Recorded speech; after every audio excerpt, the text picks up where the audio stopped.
प्रारम्भमा मूल खबर। प्रधान न्यायाधीशसँग असन्तुष्ट सर्वोच्चका 6 न्यायाधीश काममा फर्किए, सबै खालका मुद्दामा सुनवाई सुरु।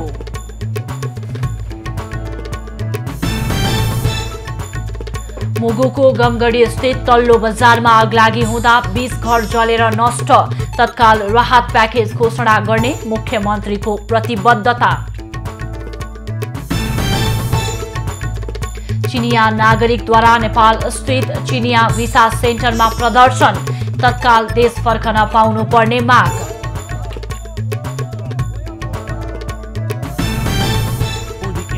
रुसको भू उपग्रह नष्ट पार्ने खालको क्षेप्यास्त्र परीक्षणप्रति अमेरिकाको आक्रोश, परीक्षणलाई खतरनाक र गैर जिम्मेवार कार्यको संज्ञा।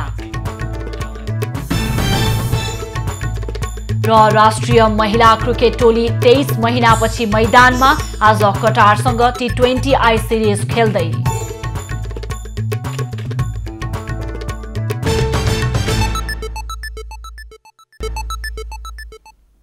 अब खबरको सिलसिला प्रारम्भ गरौं न्यायाधीश इजलासमा फर्किए सम्बन्धी प्रसंगबाट।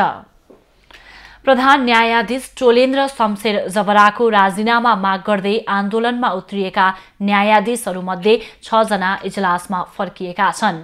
न्यायाधीशहरू बमकुमार श्रेष्ठ, मनोज कुमार शर्मा, प्रकाश ठुङ्गाना, कुमार चुडाल, तेजबहादुर केसी र कुमार रेग्मी नियमित काममा फर्किएका हुन्। जबराले राजीनामा नदिएसम्म इजलास नफर्कने न्यायाधीशहरूको अडानले 1 सातासम्म सर्वोच्चमा कुनै पनि मुद्दाको सुनवाई भएको थिएन। जबरा विरुद्ध मोर्चाबन्दी गरेका 18 न्यायाधीश मध्ये मंगलबार 6 जना न्यायाधीश इजलास फर्किएर सामान्य मुद्दामा पनि सुनवाई थालेका छन्। सोमबार नै आन्दोलन छाडेर उनीहरू काममा फर्किने निर्णयमा पुगेका थिए। प्रधान न्यायाधीश चोलेन्द्र शमशेर जबरा विरुद्ध आन्दोलनरत नेपाल बार एसोसिएसनले आज पनि सर्वोच्च अदालतमा धरना दिएको छ।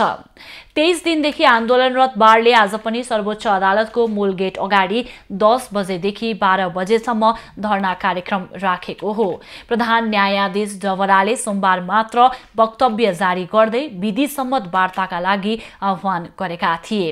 तर नेपाल बारले भने उक्त प्रस्ताव नै अस्वीकार गर्दै आन्दोलनलाई निरन्तरता दिएको छ। प्रधान न्यायाधीशको राजीनामा नै न्यायालयमा देखिएको गतिरोध अन्त्यको विकल्प भएको बारको भनाइ छ। सर्वोच्चका न्यायाधीश पनि जबराले मार्ग प्रशस्त गर्नुपर्ने मागसहित इजलास बहिष्कार गर्दै आएका छन्। प्रधानमन्त्री शेरबहादुर देउवाले विद्युतीय चुल्हो र विद्युतीय बस सञ्चालनका लागि सरकारले प्रोत्साहन गर्ने बताएका छन्। मंगलबार स्वतन्त्र ऊर्जा उत्पादकहरूको संस्था नेपाल इपानको साधारण सभामा प्रधानमन्त्री देउवाले विद्युतीय चुल्हो र बस सञ्चालनका लागि उद्यमी व्यवसायीहरूलाई सरकार प्रोत्साहन गर्न तयार रहेको बताएका छन्। प्रधानमन्त्री देउवाले देशभर विद्युतीय सामग्रीहरूको प्रयोग गरी देशलाई नमुना बनाउनु पर्नेमा जोड दिएका छन्। कार्यक्रममा ऊर्जा, जलस्रोत तथा सिंचाई मन्त्री पम्फा भुसालले निजी क्षेत्रको माग बमोजिम निजी क्षेत्रलाई पनि विद्युत व्यापारको अनुमति दिन सरकार तयार रहेको बताएकी छन्। निजी क्षेत्रलाई विद्युत व्यापार गर्न सक्ने विश्वासिलो आधारसहित आउन उनले आग्रह पनि गरिन्। मन्त्री भुसालले नेपालमा विद्युत उत्पादनको तुलनामा विद्युतको माग र खपत बढ्न नसकेको कारणले उत्पादित विद्युत खेर गइरहेको उनले बताएकी छन्। सरकार सञ्चालनमा सहयोग गर्न गठन गरिएको सत्ता गठबन्धनको समन्वय समितिको बैठक आज बस्दैछ। समितिको पहिलो बैठक दिउँसो सिंहदरबारमा बस्न लागेको हो। गत कार्तिक 22 गते सत्तारूढ गठबन्धनले सरकार सञ्चालनमा सहयोग गर्न भन्दै 11 सदस्यीय समन्वय समिति गठन गरेको थियो। गठबन्धनमा रहेका सबै दलको प्रतिनिधित्व हुने गरी समिति गठन गरिएको छ। गठबन्धनमा रहेका नेपाली कांग्रेस, नेकपा माओवादी केन्द्र, नेकपा एकीकृत समाजवादी, जनता समाजवादी पार्टी र राष्ट्रिय जनमोर्चाबाट 2-2 जना शीर्ष नेता समितिमा सदस्य छन्। समितिले सरकारका काममा सहयोग गर्ने बताइएको छ। सरकार भन्दा माथि रहने गरी समिति गठन गरिएको भन्दै सत्तारूढ दलबाटै विरोध हुने गरेको छ। प्रदेश 1 का मुख्यमन्त्री राजेन्द्र राईले आज विश्वासको मत लिँदैछन्।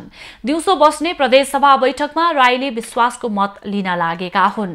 राईले विश्वासको मत लिनका लागि यसअघि नै प्रस्ताव प्रदेश सभामा दर्ता गराइसकेका छन्। विश्वासको मतका लागि राईलाई 47 सांसद आवश्यक पर्दछ। गठबन्धनका तर्फबाट मुख्यमन्त्री नियुक्त भएका राईलाई 50 भन्दा बढी सांसदको समर्थन रहेकाले उनले सहजै विश्वासको मत पाउने देखिएको छ। प्रदेश सभामा रहेका 92 सांसद मध्ये कांग्रेसका 21, माओवादी केन्द्रका 15, एकीकृत समाजवादीका 10, जनता समाजवादीका 3 र लोकतान्त्रिक समाजवादीका 1 सांसद गठबन्धनको पक्षमा छन्। प्रमुख प्रतिपक्षी एमालेका 41 सांसद रहेका छन्। यसअघि एमालेका तर्फबाट मुख्यमन्त्री बनेको भीम आचार्यले राजीनामा दिएपछि राई कार्तिक 16 गते मुख्यमन्त्री बनेका हुन्। मुगु सदरमुकाम गमगढी स्थित तल्लो बजारमा आगलागी हुँदा 20 घर जलेर नष्ट भएका छन्। सोमबार राति ठिल्ले लामाको घरमा पूजा कोठाको दियोबाट सल्केको आगोबाट बजारका 17 घर र 3वटा घुम्ती पसल जलेर नष्ट भएका हुन्। आगलागीबाट करिब 50 करोडको क्षति भएको प्रहरीको प्रारम्भिक अनुमान रहेको छ। राति 12:30 बजेतिर लागेको आगो आज बिहान मात्रै सुरक्षाकर्मी र स्थानीयको पहलमा नियन्त्रणमा आएको छ। साँघुरो गल्ली र पानी र दमकल तथा अन्य उपकरणको अभावले गर्दा आगो नियन्त्रणमा लिन समस्या भएको थियो। आगो नियन्त्रणमा लिने क्रममा 2वटा घर समेत भत्काइएको प्रहरीले जनाएको छ। आगलागी भएका घरहरू सबै व्यापारिक प्रयोजनमा प्रयोगमा रहेकाले ठूलो क्षति भएको छ। आगलागी भएका घरमा खाद्यान्न, फेन्सी, रेस्टुरेन्ट, होटल, मेडिकल सञ्चालनमा रहेका थिए। अग्नि पीडितलाई विद्यालय, खाद्य संस्थान र पशु कार्यालयको खुल्ला चौरमा राखिएको छ। आगलागीले भौतिक संरचना तथा धनमाल क्षति भए पनि मानवीय क्षति भने नभएको प्रहरीले बताएको छ। आगलागीले गर्दा छायानाथ रारा नगरपालिकाका सबै स्थानमा विद्युत आपूर्ति बन्द भएको छ। गमगढीको तल्लो बजारमा सञ्चार सेवा समेत अवरुद्ध भएको छ। मुगुका आगलागी पीडितलाई कर्णाली प्रदेश सरकारले राहत उपलब्ध गराउने भएको छ। कर्णालीका मुख्यमन्त्री जीवनबहादुर शाहीले विज्ञप्ति जारी गर्दै घटनाप्रति दुःख व्यक्त गर्दै क्षतिको विवरण सङ्कलनपछि प्रदेश सरकारले राहत उपलब्ध गराउने जानकारी दिएका हुन्। क्षतिको विवरण सङ्कलनपछि प्रदेश सरकारले तत्काल राहत प्याकेजको घोषणा गर्ने प्रतिबद्धता समेत उनले जनाएका छन्। तत्कालका लागि अल्पकालीन राहतको व्यवस्था गर्न स्थानीय प्रशासनलाई निर्देशन दिएको पनि शाहीद्वारा जारी विज्ञप्तिमा उल्लेख छ। गैराती गमगढी बजारमा आगलागी हुँदा 17 घर र 3वटा घुम्ती पसल जलेका थिए। कोरोना महामारीको कारण देश फर्कन नपाएका चिनिया नागरिकले काठमाडौँको हात्तीसार स्थित चिनिया दूतावासको भिसा सेन्टर अगाडि प्रदर्शन गरेका छन्। महामारी र ट्रान्जिट भिसाका कारण लामो समयदेखि नेपालमै रोकिएका उनीहरूले आफूहरूलाई तत्काल देश फर्काउनु पर्ने माग गरेका छन्। प्रदर्शनमा सहभागीहरूले 5 महिनादेखि कामविहीन भएको र होटलमा बस्नु परेको गुनासो गरेका छन्। करिब 2000 चिनिया नागरिक आफ्नै खर्चले चीन फर्कन खोजे पनि फर्कन नसकेको उनीहरूको गुनासो छ।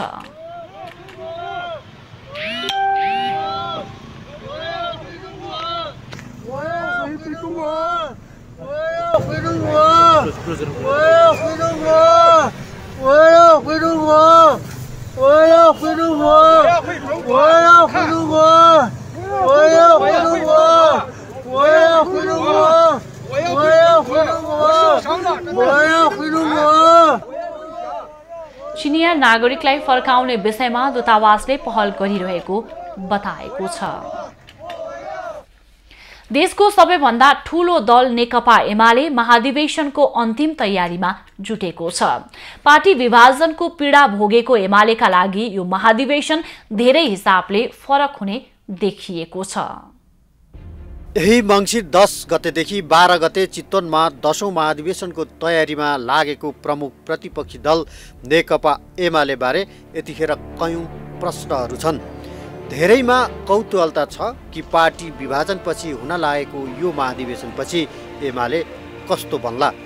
अधिकांशको बुझाइमा एमालेको यो महाधिवेशन एउटा औपचारिकता मात्र हो। 10औं महाधिवेशनपछि कस्तो बन्ला एमाले भन्ने विषयलाई लिएर भइरहेका अड्कलबाजी अस्वाभाविक होइनन्।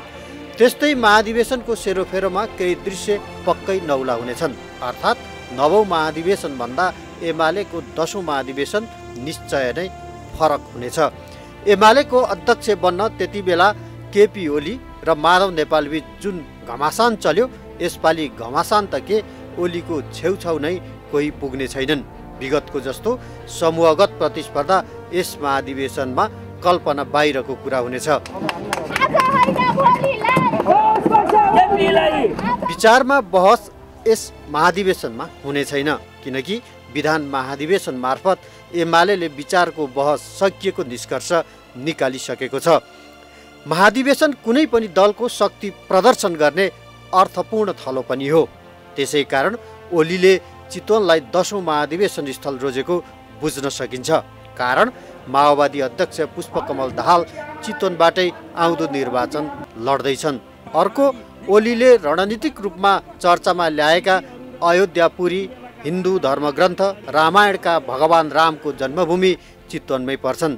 एमालेमा ओलीको उत्तराधिकारी को बन्ला भन्ने सवालले पनि धेरै हदसम्म यो महाधिवेशनले निर्धारण गर्नेछ। एमालेले आफ्नो प्रगतिशील छवि कायम राख्ला वा ओली हिँड्न चाहेको बाटोमा आफूलाई एकाकार गराउँछ भन्ने छिनोफानो पनि यही महाधिवेशनबाट हुनेछ। राष्ट्रिय गौरवको आयोजनामा पर्ने पथलैया वीरगञ्ज 31 किलोमिटर 6 लेन व्यापारिक मार्ग निर्माण कार्य अझै पूरा भएको छैन। 2073 सालमा 2 वर्षभित्र सम्पन्न गर्ने सडक निर्माण थालिएको भए पनि 5 वर्ष बित्दा पनि त्यसले पूर्णता पाउन नसकेको हो। 2073 सालदेखि सुरु भएको पतलैया वीरगञ्ज 31 किलोमिटर 6 लेन सडक विस्तार 5 वर्ष हुँदा पनि पूरा भएको छैन। सम्झौता अनुसार 30 महिना अर्थात् 2075 माघ मसान्तसम्म यो सडक खण्डको काम सम्पन्न हुनुपर्ने थियो। तर तोकिएको समयभन्दा करिब 3 वर्ष बढी बितिसक्दा पनि अहिलेसम्म 75% मात्र काम भएको छ। अहिले तपाईँको लगभग हाम्रो यस योजना कार्यालयमा जम्मी 13वटा ठेका रनिङ कन्ट्र्याक्टहरू छन् होइन। यसमा चाहिँ अब ओभरअल प्रगति हेर्ने हो भने भौतिक रूपमा चाहिँ तपाईँको 75% र वित्तीय प्रगति चाहिँ 72% जति 72% जति रहेको छ। कोरोना संक्रमण, निर्माण सामग्रीको अभाव लगायतका कारण देखाउँदै ठेकेदार कम्पनीले सडक निर्माण समयमा निर्माण नगरेको हो। पछिल्लो पटक सडक खण्ड विस्तारको म्याद चालु आर्थिक वर्षको चैत मसान्तसम्म तोकिएको छ। सम्पूर्ण ठेकाहरूको चाहिँ 2078 साल साउन मसान्तसम्म चाहिँ म्याद सकिसकेको थियो र अस्ति भर्खरै भएको मन्त्री परिषद 5/3/78/53 को निर्णयले होइन कोरोना प्रभावित ठेकाहरूलाई लगभग चैत मसान्तसम्म म्याद थप्ने निर्णय भइसके पछाडि हामीले त्यो हिसाबले फाइल पनि पठाएर म्याद थप भएर पनि आएको छ होइन। निर्माण सामग्री, निर्माण स्थल, प्राविधिक कारणले विगतमा सडक निर्माणको म्याद थप भए पनि अब भने ठेकेदारलाई समय नदिने सडक आयोजनाले जानकारी दिएको छ। तोकिएको समयमा सडक विस्तार पूरा नहुँदा आसपासका बासिन्दा भने शास्ति बेहोर्न बाध्य छन्। सरकारी निकायकै कारण सडक निर्माणमा ढिलाइ भएको जितपुर सिमरा सार्वजनिक सरोकार समितिको भनाइ छ।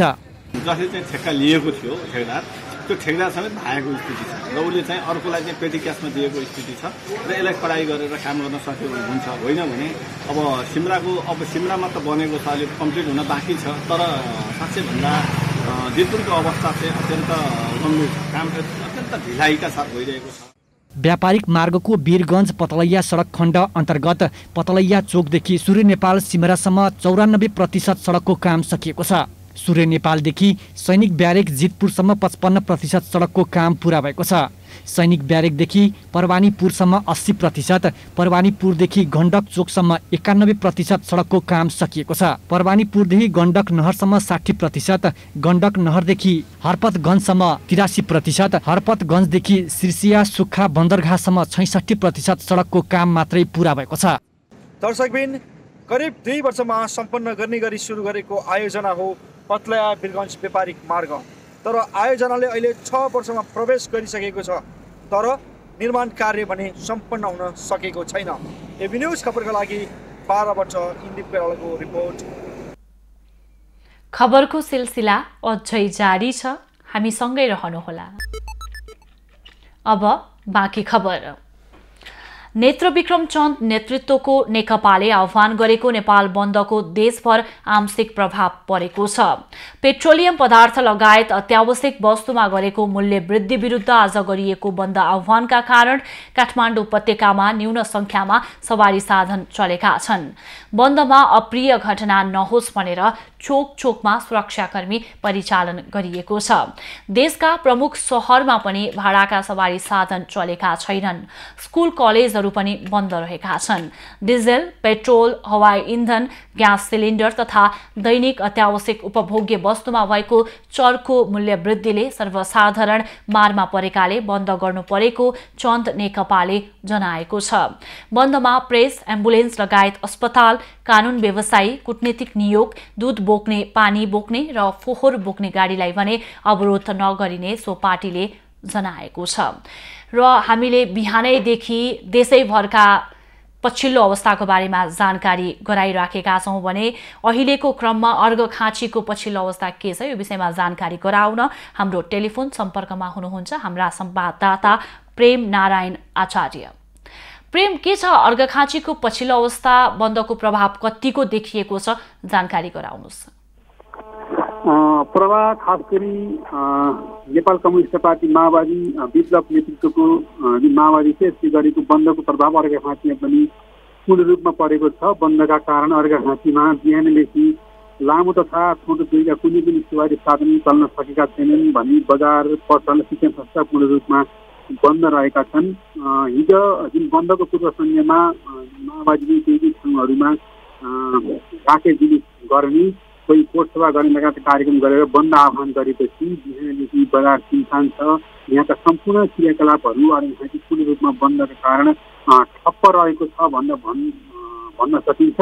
यहाँ लामो तथा छोटो दूरीका सवारी साधनहरू छिरेर केही मानिसहरू गन्तव्यमा जान सकिन्छ कि भनेर चोकचोकमा बसेको पनि देख्न सकिन्छ, तर कुनै पनि सवारी साधनहरू यहाँ चलेका छैनन्। सामान्यतया एम्बुलेन्सहरू चलेको देख्न सकिन्छ भने त्यो बाहेक अन्य सम्पूर्ण सवारी साधन, बजार, शिक्षण संस्था पूर्ण रूपमा ठप्प नै रहेको छ। प्रेम, हामीले विभिन्न जिल्लाबाट जानकारी लिइराखेको अवस्था छ र कुनै जिल्लामा यो सर्वसाधारणकै लागि बन्द आह्वान गरिएको हो भनेर सर्वसाधारणले यस बन्दलाई समर्थन गरेको पनि पाइयो। तर अर्घखाँचीको हकमा स्थानीयको प्रतिक्रिया के छ, बन्द गर्न हुने या नहुने भनेर के बताइराखेको छन्, यो विषय पनि जोडौँ। खास गरी पेट्रोलियम पदार्थको जुन मूल्य वृद्धि भएको छ, यस मूल्य वृद्धिको विरुद्धमा जुन विप्लव नेतृत्वले गरेको जुन माओवादीको यो बन्द छ, यो बन्दमा केही मानिसहरूले, जुन सर्वसाधारण मानिसहरू छन्, यो बन्द हाम्रै मागका लागि हो, हाम्रै न्यायका लागि राखिएको बन्द हो, यसमा हामीले समर्थन गर्नुपर्छ भन्ने मानिसहरू पनि केही देखिएका छन् भने केही मानिसहरूले बन्द जुन सरकारले बन्द गरेको छ, तर यो बन्दको जुन सरकारले पेट्रोलियम पदार्थको मूल्य वृद्धि गरेको छ, तर यो चाहिँ नेपाल बन्द भनेर गाउँमा बन्द गरेर सर्वसाधारणले दुःख पाएका छन्।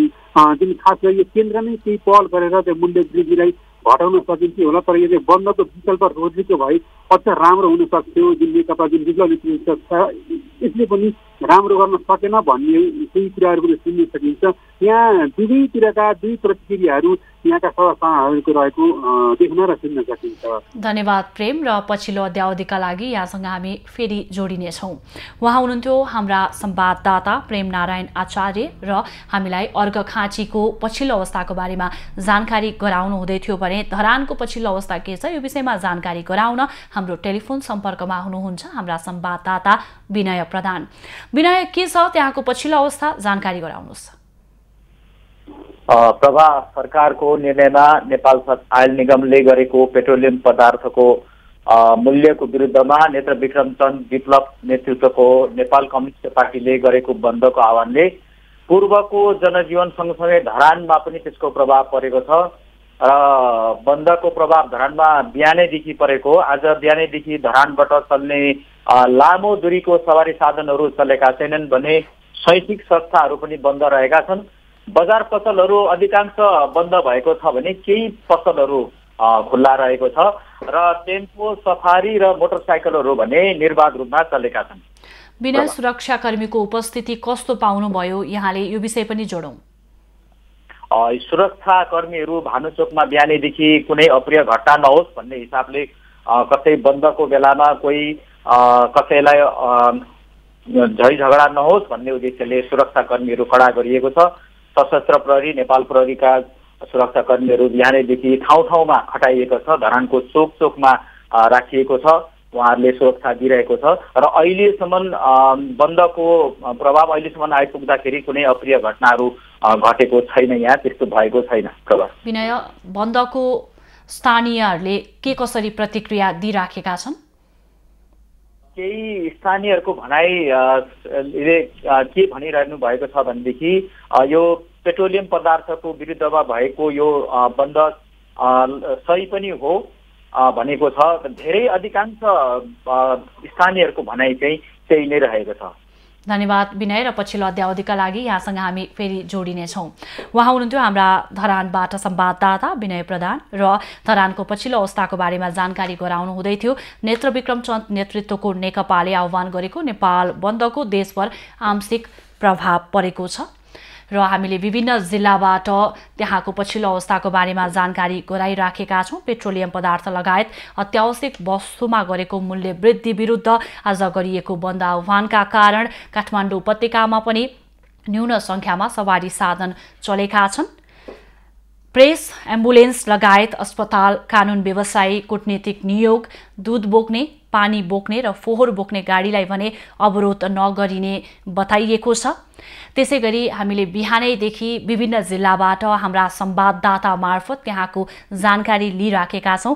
अर्घखाँचीबाट हाम्रा संवाददाताले जानकारी गराएअनुसार त्यहाँ पनि बन्दको प्रभाव आंशिक रूपमा परेको छ। त्यसैगरी धरानमा पनि बन्दको प्रभाव परेको छ भने पाल्पा त्यसैगरी महोत्तरीमा पनि बन्दको प्रभाव परेको भनेर हामीले हरेक बुलेटिनमा हाम्रा संवाददाता मार्फत जानकारी गराइरहेका छौँ। पेट्रोलियम पदार्थ लगायत अत्यावश्यक वस्तुमा गरेको मूल्य वृद्धि विरुद्ध आज गरिएको बन्द आह्वानका कारण काठमाडौँ उपत्यकामा न्यून संख्यामा सवारी साधन चलेका छन् भने चोक चोकमा सुरक्षाकर्मी परिचालन गरिएको हामीले देखेका छौँ। देशका प्रमुख शहरमा पनि भाडाका सवारी साधन चलेका छैनन्। स्कुल कलेजहरू बन्द रहेका छन् भने डिजल, पेट्रोल, हवाई इन्धन, ग्यास सिलिन्डर तथा दैनिक अत्यावश्यक उपभोग्य वस्तुमा भएको चर्को मूल्य वृद्धिले सर्वसाधारण मारमा परेको भन्दै चन्द नेकपाले जनाएको छ। र बाँकीको पछिल्लो अवस्थाको बारेमा जानकारी दिन हाम्रो सम्पर्कमा हुनुहुन्छ हाम्रा संवाददाता दुर्गा रोकाया। दुर्गा, के छ बाँकीको पछिल्लो अवस्था, जानकारी गराउनुहोस्।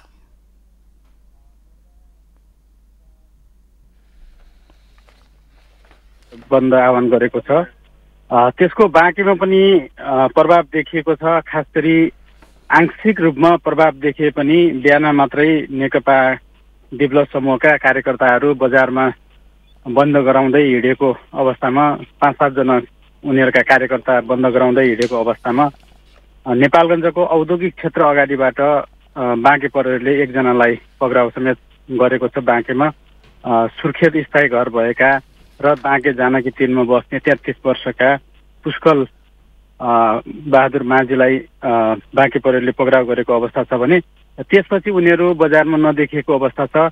बन्दबाट कुनै अप्रिय घटना नघटोस् भन्ने हेतुले बाँकेका विभिन्न चोकहरूमा, खास गरी नेपालगञ्जका विभिन्न चोकहरूमा चाहिँ बाक्लो सुरक्षाकर्मीहरूको उपस्थिति हामीले देख्न सक्छौँ।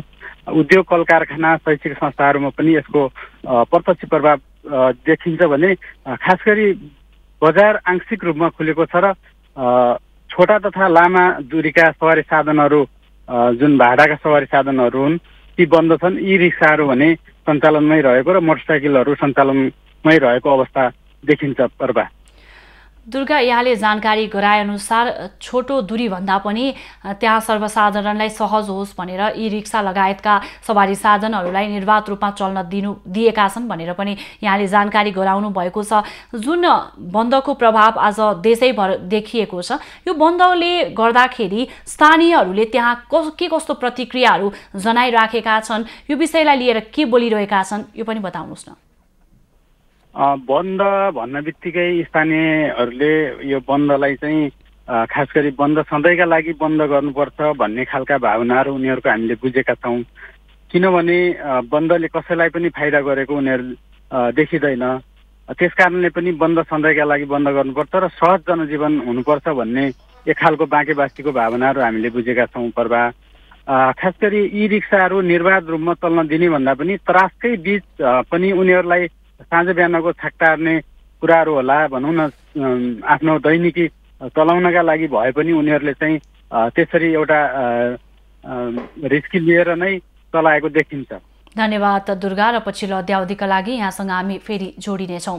उहाँ हुनुहुन्थ्यो हाम्रा वरिष्ठ संवाददाता दुर्गा रोकाया र हामीलाई बाँकेको पछिल्लो अवस्थाको बारेमा जानकारी गराउनु हुँदै थियो भने दाङको पछिल्लो अवस्थाको बारेमा जानकारी गराउन हाम्रो टेलिफोन सम्पर्कमा हुनुहुन्छ हाम्रा संवाददाता शरद रेग्मी। शरद, दाङको अवस्था के छ?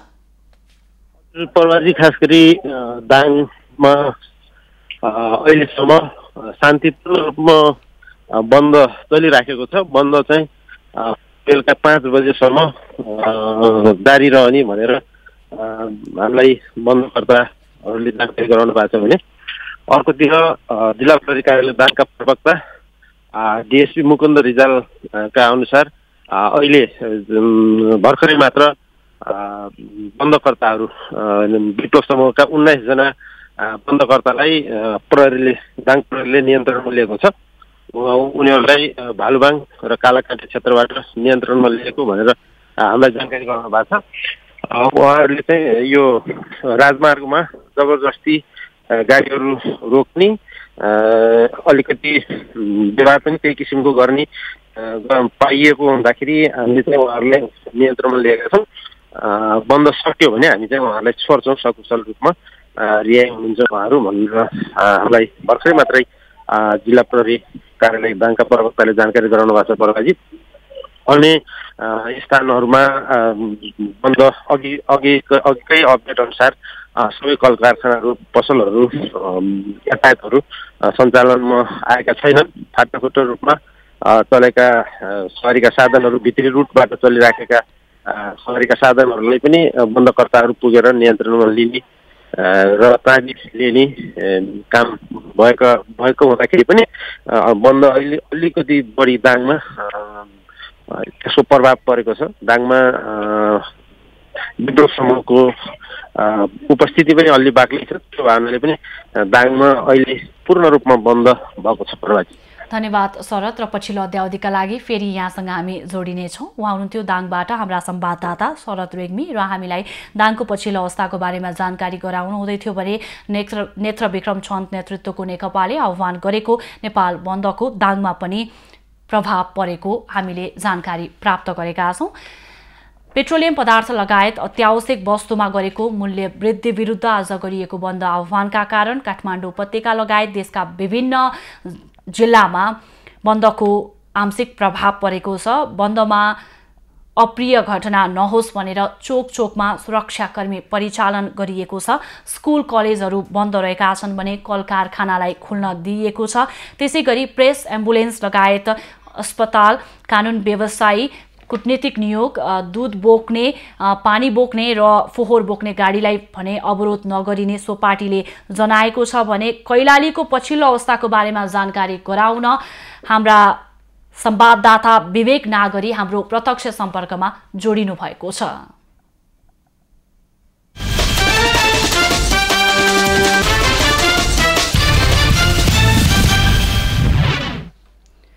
विवेक, कैलालीको पछिल्लो अवस्था के छ?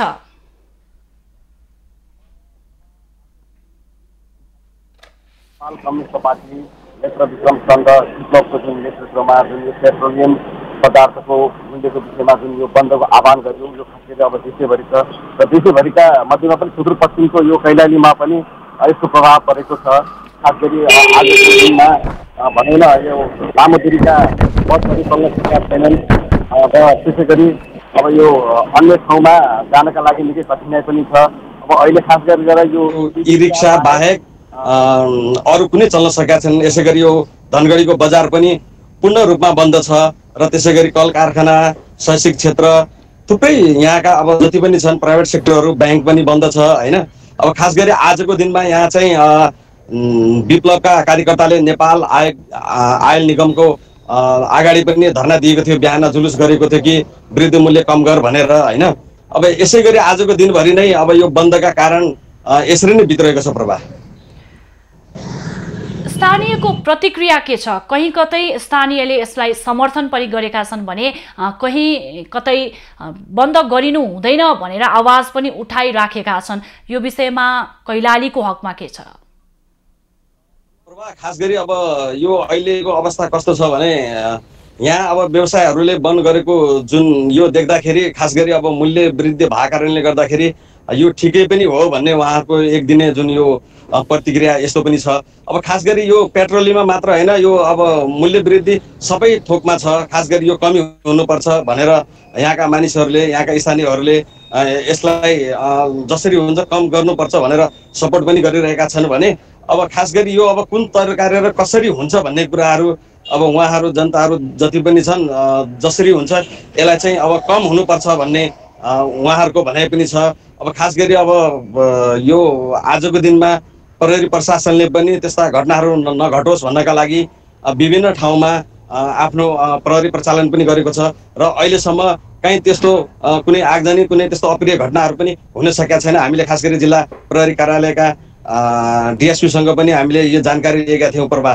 धन्यवाद विवेक। र पछिल्लो अध्यावधिका लागि फेरि यहाँसँग हामी जोडिनेछौँ। उहाँ हुनुहुन्थ्यो कैलालीबाट हाम्रा संवाददाता विवेक नागरी र हामीलाई कैलालीको पछिल्लो अवस्थाको बारेमा जानकारी गराउनु हुँदै थियो। हामी देशैभरका विभिन्न जिल्लाबाट त्यहाँको पछिल्लो अवस्थाको बारेमा यहाँहरूलाई जानकारी गराइरहेका छौँ भने झापामा के छ पछिल्लो अवस्था यो विषयमा जानकारी गराउन हाम्रो टेलिफोन सम्पर्कमा हुनुहुन्छ हाम्रा संवाददाता सन्तोष न्यौपाने। सन्तोष, बन्दको प्रभाव झापामा कतिको छ? समूहले पेट्रोलियम पदार्थको मूल्य वृद्धिको विरोधमा आज गरेको नेपाल बन्दको प्रभाव झापामा पनि आंशिक रूपमा देखिएको छ। बन्दले जिल्लाको यातायात सेवा प्रभावित बनेको छ। लामो दूरीका सवारी साधनहरू चल्न सकेका छैनन्, तर निजी सवारी साधनहरू, केही सवारी साधनहरू स्थानीय स्तरमा चलेको देखिन्छ, केही अटो रिक्साहरू भने चलेको देखिन्छ र खास गरी अब सडकमा चाहिँ अहिले सुनसानै जस्तो छ र जिल्लाको सदरमुकाम, भद्रपुर, चन्द्रगढी, काँकरभिट्टा, दमक, सुरुङ्गा, भद्रपुर लगायतका ठुला सहर बजार क्षेत्रहरू बन्द छन् र खास गरी ती बजार क्षेत्रमा रहेका व्यावसायिक क्षेत्रहरू, पसलहरू पनि बन्द छन् र ग्रामीण भेगमा चाहिँ बन्दको प्रभाव देखिएको छैन प्रभा। र खास गरी अहिले पछिल्लो समय चाहिँ 8 जनालाई चाहिँ विप्लवका कार्यकर्ताहरूलाई चाहिँ जिल्ला प्रहरी कार्यालय झापाले पक्राउ गरेको छ र झापाको बुधबारेबाट 7 जना र इटाभट्टाबाट 1 जनालाई नियन्त्रणमा लिएको जिल्ला प्रहरी कार्यालय झापाले हामीलाई जानकारी दिएको छ प्रभा। धन्यवाद सन्तोष। र पछिल्लो अध्यावधिका लागि फेरि यहाँसँग हामी जोडिनेछौँ।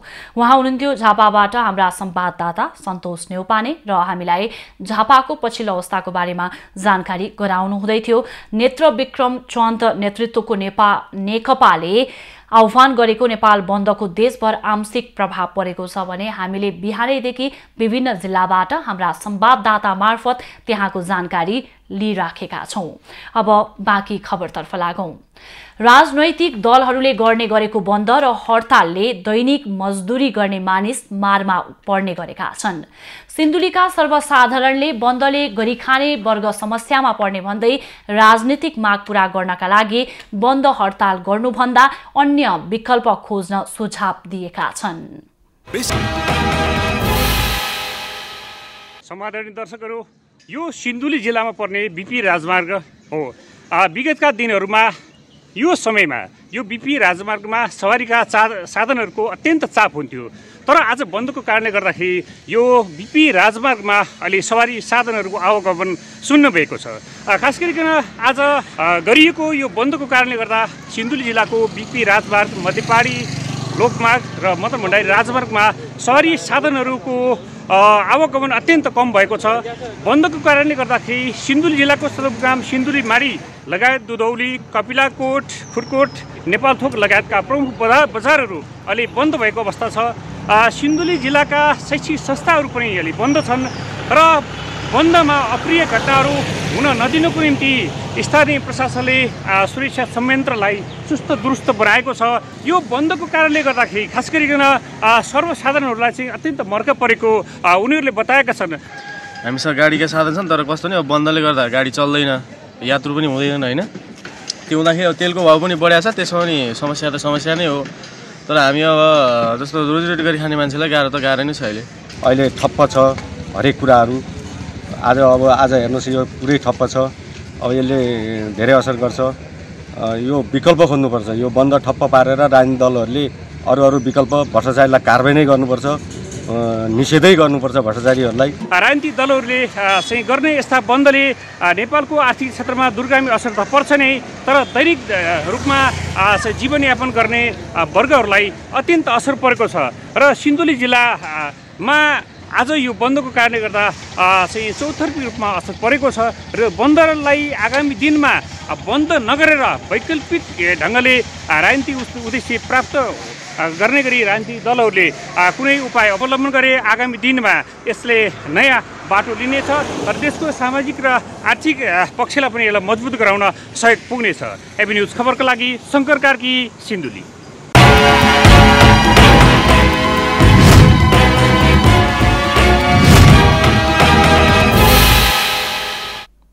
संस्कृति पर्यटन तथा नागरिक उड्डयन मन्त्री प्रेमबहादुर आलेले पर्यटक हिँड्ने पदमार्ग निर्माणका लागि 15 करोड रुपैयाँको ठेक्काको बोलपत्र रद्द गरिदिएका छन्। ठेकेदारकै मिलेमतोमा बोलपत्र जारी भएको पाइएपछि आलेले सोमबार ठाडो आदेशमा बोलपत्र सूचना रद्द गराएका हुन्। बढी मालिका मनास 2 र धौलागिरी क्षेत्रमा पर्ने ग्रेट हिमालयन ट्रेल अन्तर्गत रहेका पदमार्ग सुधार र निर्माणका लागि पर्यटन विभागले कार्तिक 11 गते 5-5 करोडका दरले 15 करोड रुपैयाँ बराबरको निर्माण तथा सुधार गर्न सूचना प्रकाशित गरेको थियो। केही निर्माण व्यवसायीको मात्रै योग्यता पुर्याउने गरी सूचना निकालेको भन्दै उजुरी परेपछि आलेले त्यसलाई रोकेका हुन्। सबै समूहका निर्माण व्यवसायीलाई प्रतिस्पर्धा गर्ने बाटो रोक्दै विभागबाट विगत 3-4 वर्षदेखि निर्माणको ठेक्का सेटिङमा केही ठेकेदारले लिँदै आएको देखिएपछि सूचना रद्द गरिएको हो। एक पूर्व अर्थमन्त्री निकट ठेकेदारले वर्षौंदेखि विभागका महानिर्देशकसँग मिलेमतोमा ठेक्का हत्याउँदै कमिसनका आधारमा ठेक्का लिने, कमसल काम गर्ने उजुरीका आधारमा ठेक्का रद्द गरिएको मन्त्री आलेले जानकारी दिएका छन्। मन्त्री आलेले पर्यटन सचिव यादव कोइराला, पर्यटन विभागका महानिर्देशक तारानाथ अधिकारी र इन्जिनियर सचिन्द्र यादवलाई बोलाई सूचनामा त्रुटि रहेकाले रद्द गर्न निर्देशन दिएका थिए।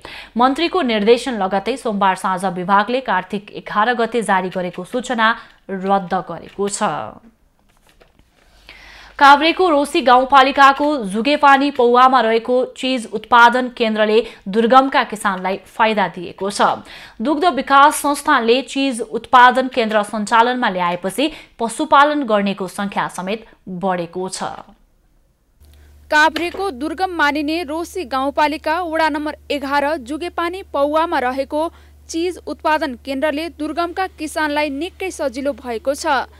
चीज उत्पादन केन्द्र 2027 सालमा साबिकको भीमखोरी गाविस वडा नम्बर 1 जुगेपानी पौवामा दुग्ध विकास संस्थानले सञ्चालनमा ल्याएको थियो।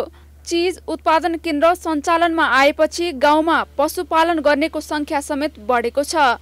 गाई भैँसी पाल्न चाहिँ बढी प्रोत्साहित भइरहेछ, किनभने दुध सही मूल्यमा बेच्न पाइरहेछ। त्यसले गर्दाखेरि राम्रो छ। अब प्राइभेट भइदिएदेखि चाहिँ उनीहरूको खेल हुन्थ्यो। यहाँ त एक फ्याट पनि तलमाथि भयो भने त्यो कारबाही भइहाल्छ। उत्पादन केन्द्रमा भीमखोरीको कातार्चे, केराबारी, पौवा, सेरे, छिमेकी जिल्ला सिन्धुलीको घ्याङलेक गाउँपालिकाका विभिन्न ओडाहरूबाट सहकारीले दूध सङ्कलन गरेर ल्याउने गरेका छन्। काभ्रे सिन्धुलीको गरेर 8वटा सहकारीले दैनिक दूध सङ्कलन गरेर यो केन्द्रमा ल्याउने गरेका छन्।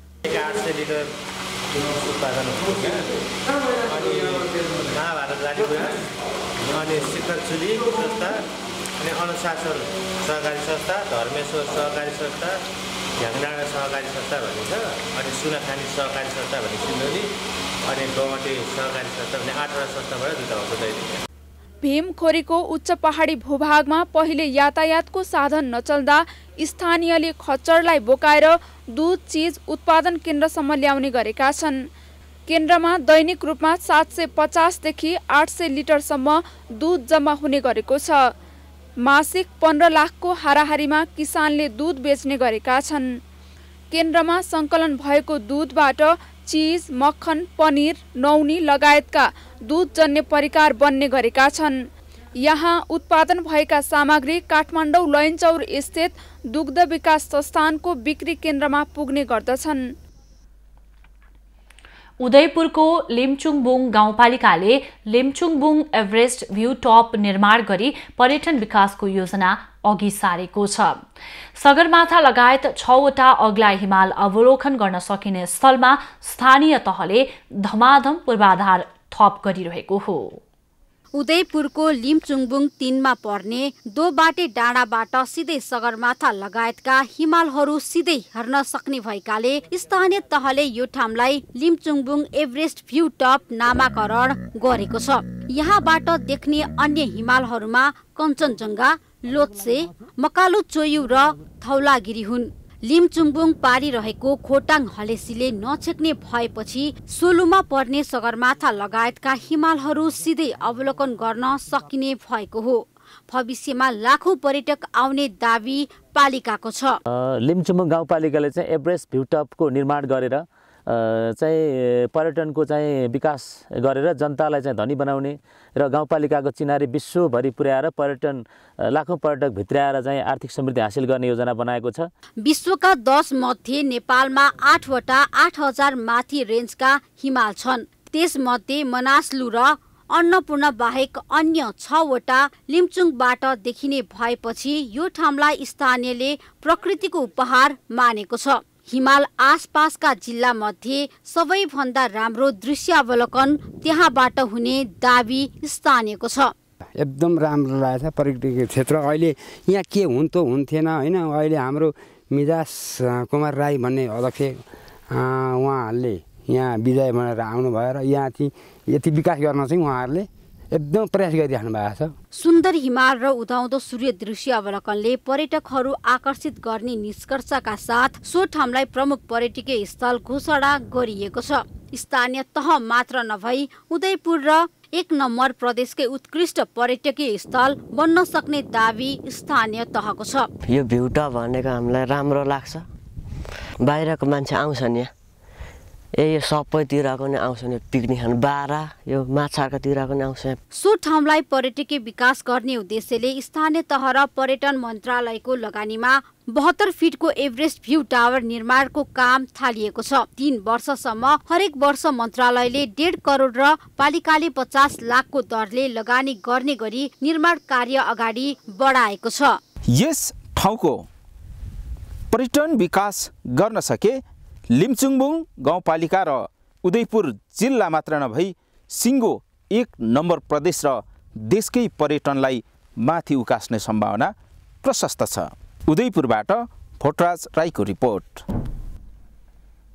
खबरको सिलसिला अझै जारी छ, हामी सँगै रहनुहोला।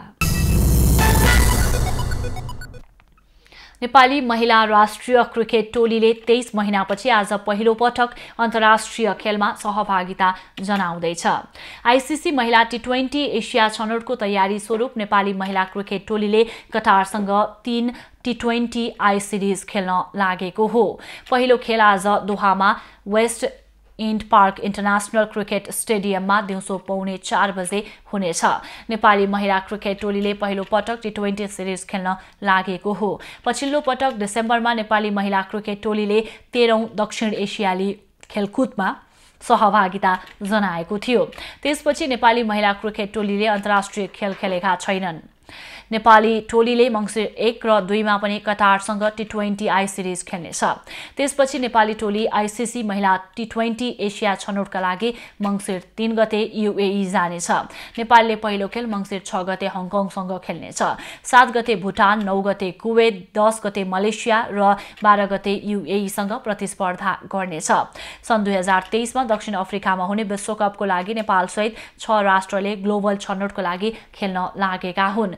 विजेता टोलीले आगामी वर्ष हुने T20 ग्लोबल छनौटमा स्थान बनाउनेछ।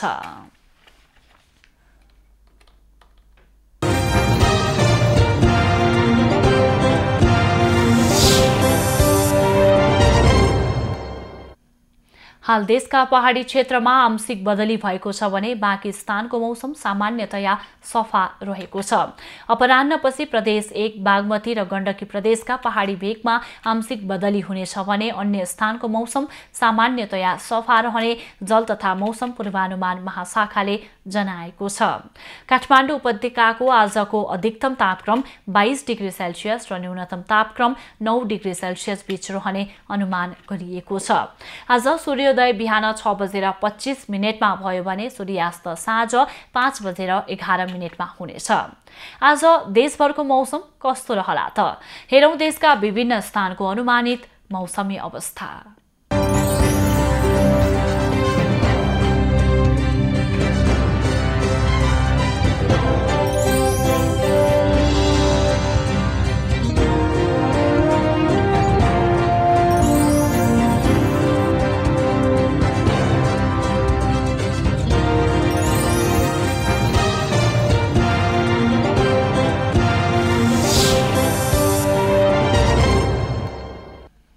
अहिलेलाई खबरको क्रम यति नै। आइभी न्यूज खबरका यी सहित अन्य विस्तृत खबरका लागि www.ivnews.tv लगअन गर्न सक्नुहुनेछ। युट्युब, फेसबुक र ट्विटरमा पनि हामीलाई फलो गर्न सकिनेछ। खबरभित्रको खबरका लागि हेर्दै रहनुहोला आइभी न्यूज खबर। नमस्कार।